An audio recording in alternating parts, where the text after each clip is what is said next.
So today we're going to have a conversation about a tool, a conversation about triggers.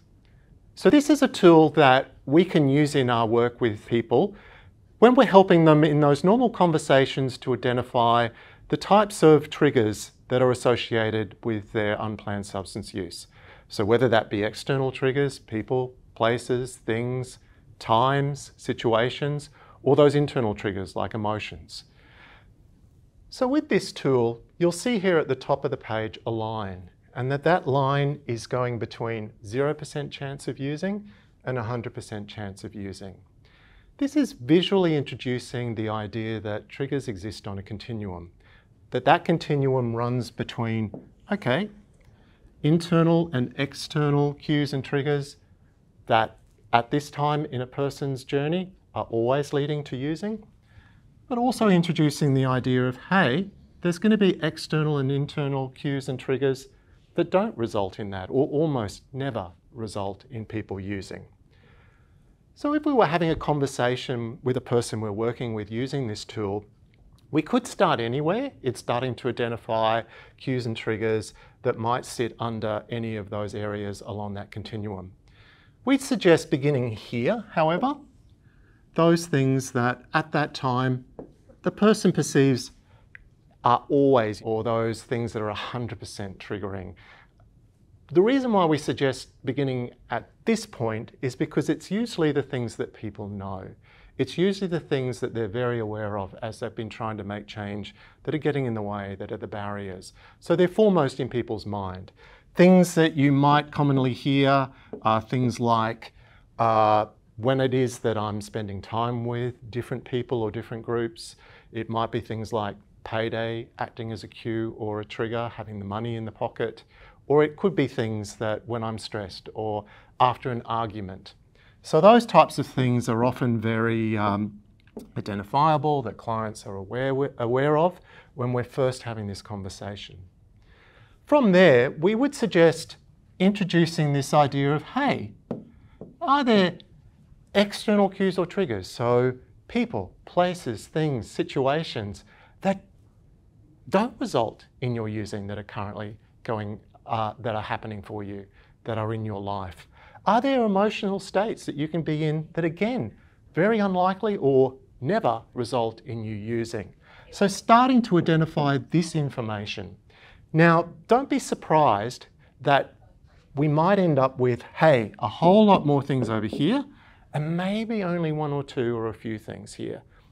A lot of people we work with aren't used to this question being asked, and it's also sometimes it feels like things are very overwhelming, and that the picture is very much about all those things that I'm challenged by, as opposed to that there's any things that are happening in my life that may be positive or helpful. So basically, once we've had those two ends of the conversation, we can start to come into these areas. So are there any types of internal or external cues that, hey, not always, but maybe sometimes result in using? Or those that, while it's not always, it's usually more common than not? Again, if you're having a first conversation using this tool, don't be surprised if a lot of people don't really populate things into that area. Don't spend too much time on it if they're having any difficulty identifying things that might fit into those categories, because what we would really encourage is that at the end of that first conversation, it's great. We've got a lot of these areas that we might need to start to work with in collaboration with the client around identifying ways to manage different situations, ways to make changes, ways to reduce the impact and the effect of many of these things in a person's life. But we've also begun and started to have, hey, look at these resources, these strengths, these supports.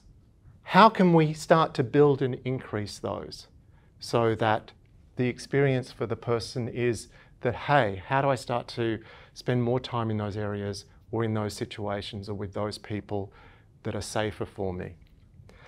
So that helps us in that early stage of developing a collaborative plan with people. But we would really encourage you to revisit this, that this is not a one-off conversation. Because the nice thing about coming back to this is that as people go through their journey of change, that they can start to identify, hey, there's other things that fit here that I need to start to address and work on. I'm starting to identify that there's other things or more things that sit in this part of the continuum of things that are not triggering for me. I'm starting now